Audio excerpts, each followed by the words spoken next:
tiroteios e bombardeios esporádicos irromperam em 12 locais ao longo da fronteira entre Tailândia e Camboja. O confronto começou perto do complexo do templo disputado de Tamonton, onde oficiais tailandeses afirmam ter detectado um drone de vigilância cambojano, seguido por tropas cambojanas avançando para estabelecer posições de logística. De acordo com a Tailândia, após emitir avisos verbais, suas forças foram alvo de tiros, o que desencadeou um confronto mais amplo ao longo da fronteira. Foguetes e artilharia cambojanos, então, atingiram as províncias de Surin e Sisaket, na Tailândia, supostamente atingindo casas civis, um posto de gasolina, um hospital e estradas públicas. Em resposta, a Força Aérea Real Tailandesa lançou ataques aéreos com caças F-16, visando o que eles disseram serem 2 posições militares cambojanas responsáveis pelos ataques. Oficiais tailandeses insistiram que os ataques foram precisos e proporcionais, mas o Camboja rejeitou essa afirmação, acusando a Tailândia de bombardear uma estrada pública perto de um santuário budista e colocar civis em perigo. Até agora, mais de 12 pessoas foram mortas e dezenas de milhares deslocadas, enquanto o primeiro-ministro interino da Tailândia alertou que os combates na fronteira podem se transformar em guerra. Por anos, fronteiras mal demarcadas e reivindicações nacionalistas mantiveram as tensões em ebulição entre a Tailândia e o Camboja.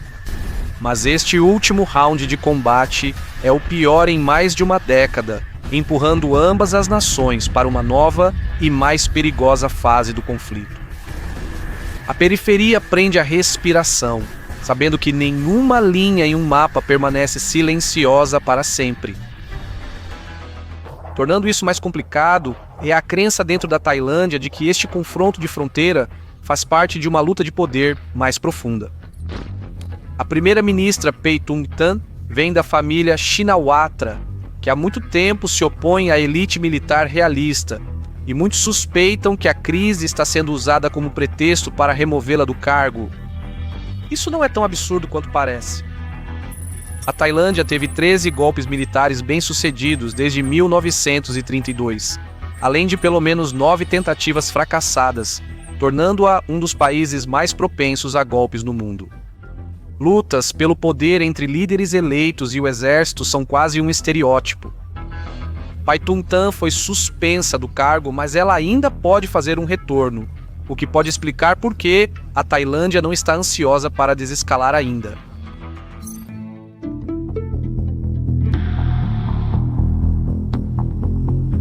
Tailândia e Camboja disputam sua fronteira há mais de um século. No cerne estão alturas estratégicas e templos antigos reivindicados por ambos os lados. As áreas contestadas-chave incluem Tamonton, Takwai, Chongchon, Chongama e Chongbok. Mas a principal área disputada é o Templo de Preah Vihear, um complexo hindu construído durante o auge do Império Khmer. Conhecido por seu vasto poder e alcance, o Império Khmer deixou um legado que continua a moldar a identidade da região até os dias de hoje. Tanto o Camboja quanto a Tailândia se consideram os legítimos herdeiros, tornando o templo um ponto de orgulho nacional e contínua contenda. A disputa moderna, no entanto, remonta à era colonial, quando a França controlava o Camboja, Laos e Vietnã, coletivamente conhecidos como Indochina Francesa. A Tailândia, por outro lado, nunca foi colonizada. Permaneceu como o único país no Sudeste Asiático a preservar sua independência. Então, quando a França e a Tailândia se uniram para demarcar suas fronteiras, encontraram algumas complicações. Ao contrário dos desertos abertos do Oriente Médio, as densas selvas do Sudeste Asiático tornaram difícil traçar linhas limpas no mapa. Como resultado, em 1904, diplomatas franceses e tailandeses concordaram em usar o princípio da bacia hidrográfica para definir sua fronteira, o que colocou o templo Preah Vihear do lado da Tailândia. Para os franceses, esses detalhes pareciam triviais, era apenas mais um pedaço de imóvel. Mas para o Camboja francês foi um tapa na cara.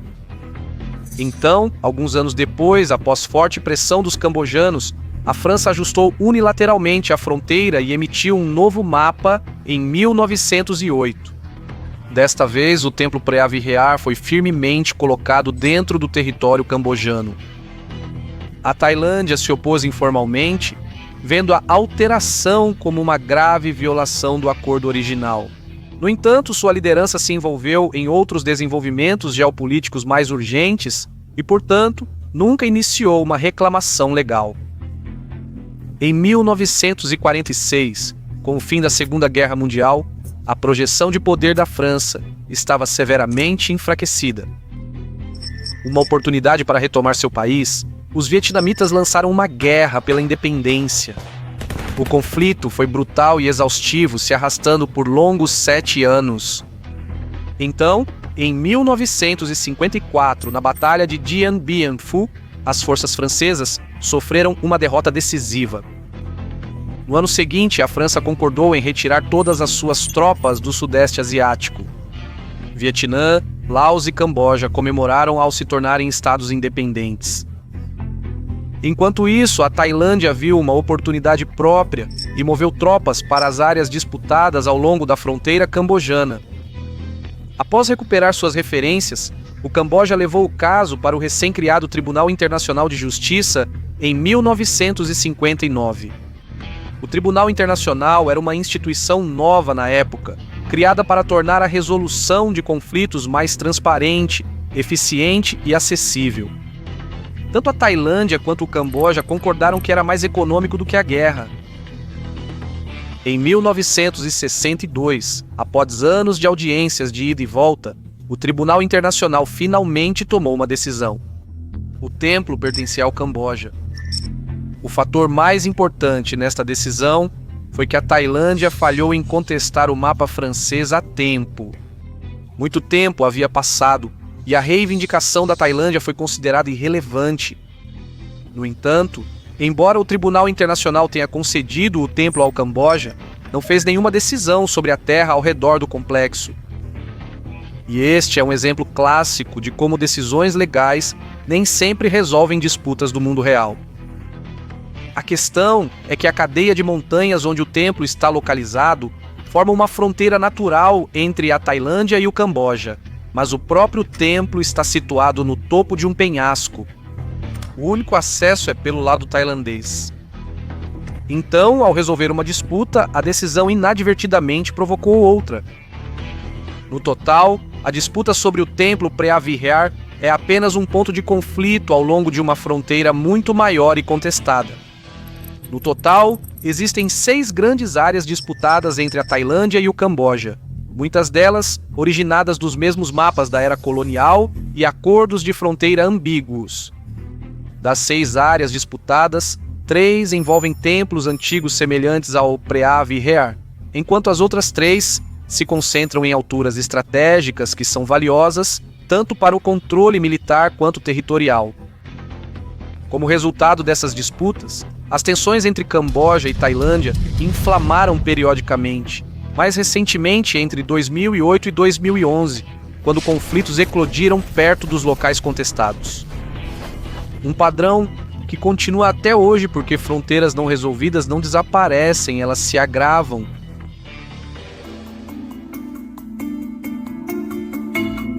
Tailândia e Camboja estão em outro capítulo de confronto. Desta vez, as tensões começaram no complexo do templo Tamonton, que é diferente do Preah aqui em localização, mas idêntico em sua natureza disputada. O templo é firmemente controlado pela Tailândia, mas em fevereiro o Camboja moveu suas tropas para perto do local, provocando uma resposta semelhante das forças tailandesas. Com os 2 exércitos se encarando, o ar ficou pesado. No dia 28 de maio, as tensões estouraram. Um tiroteio começou, resultando na morte de um soldado cambojano. Logo após, o Camboja vazou um áudio de uma ligação com o primeiro-ministro da Tailândia. Foi uma jogada clara para desestabilizar o governo tailandês e funcionou. No trecho de áudio, o primeiro-ministro tailandês Paetongtarn se referiu ao seu homólogo cambojano como tio e criticou um general tailandês como pretensioso. Ela também instou os líderes cambojanos a não confiarem no comando militar da Tailândia para manter a paz. Foi um vazamento embaraçoso. Como esperado, isso provocou uma crise política na Tailândia. Protestos em massa irromperam por todo o país, exigindo a renúncia do primeiro-ministro. Ao mesmo tempo, um aliado político-chave se retirou do governo de coalizão. E desde o 1º de julho, o primeiro-ministro Phaitong Tan foi suspenso pelo Tribunal Constitucional por preocupações éticas. Então, por que o Camboja está alimentando tensões na Tailândia? Bem, por razões políticas internas. Veja, o primeiro-ministro cambojano Hun Manet assumiu o cargo em 2023. Seu pai, Hun Sen, serviu como primeiro-ministro do Camboja de 1985 a 2023 e atualmente ocupa os cargos de presidente do partido, governante Partido Popular Cambojano e presidente do Senado. Uma forma elegante de dizer que ele é o principal negociador de poder no país. O jovem Hun, agora primeiro-ministro, é um ex-general e graduado em West Point com fortes laços com o exército cambojano. Mas seu domínio sobre o poder ainda não está completo. Ele ainda enfrenta famílias poderosas e rivais que dominam outros cantos do estado. Então, ao instigar tensões com a Tailândia, Roman e o sênior Hun Sen provavelmente estão tentando aumentar a credibilidade e legitimidade dos jovens Huns, aproveitando o nacionalismo cambojano. Uma parte fundamental desse sentimento é a reivindicação de territórios perdidos, especialmente áreas com templos Khmer antigos e populações étnicas Khmer. E não é a primeira vez que eles jogam essa carta. Em linha com essa política nacionalista, em setembro de 2024, o primeiro-ministro Hun retirou seu país do Acordo do Triângulo de Desenvolvimento Camboja-Laos-Vietnã, que foi estabelecido para impulsionar o comércio e o desenvolvimento nas áreas de fronteira. A decisão de Hun de deixar o pacto foi um movimento simbólico para amenizar a raiva pública sobre alegações de que seu governo havia cedido terras para o Vietnã. Para contextualizar, os nacionalistas cambojanos também ressentem a perda do delta do Mekong para o Vietnã, ao qual eles se referem como Baixo Camboja, e, portanto, ao aumentar as tensões na fronteira tailandesa, a nova liderança do Camboja está fazendo um cálculo arriscado para reunir apoio doméstico e, assim, consolidar o poder político por enquanto.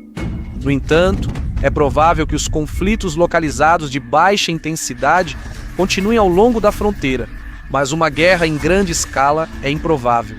O Camboja atualmente não possui a capacidade militar convencional para desalojar as forças tailandesas entrincheiradas nas áreas disputadas. Enquanto isso, a Tailândia tem pouco incentivo para escalar. Ela já controla, direta e indiretamente, todos os locais disputados.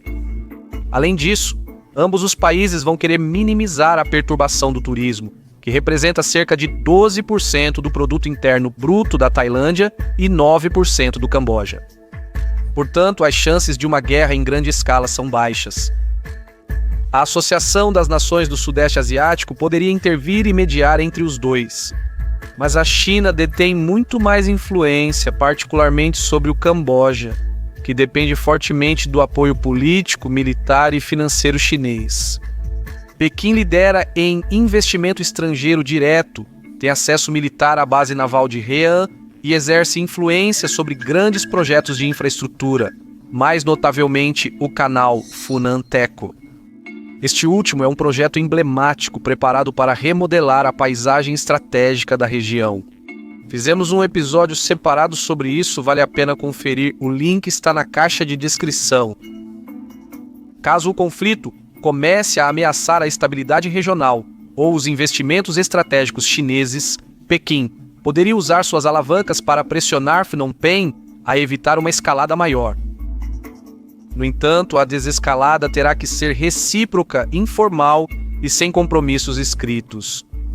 As duas nações enfrentam complicações de forma distinta. A Tailândia está em uma crise política com seu primeiro-ministro suspenso e protestos em massa abalando o governo.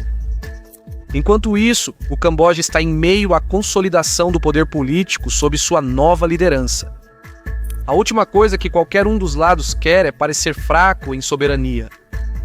Portanto, aliviar as tensões exigirá uma abordagem discreta e bilateral, mantida deliberadamente fora dos registros. Se não for controlado, porém, um único incidente importante pode ser suficiente para levar a crise a uma guerra em grande escala. Os acontecimentos no terreno muitas vezes se desenrolam mais rápido do que os líderes políticos podem responder, porque toda fronteira esquecida espera pacientemente por seu palito de fósforo.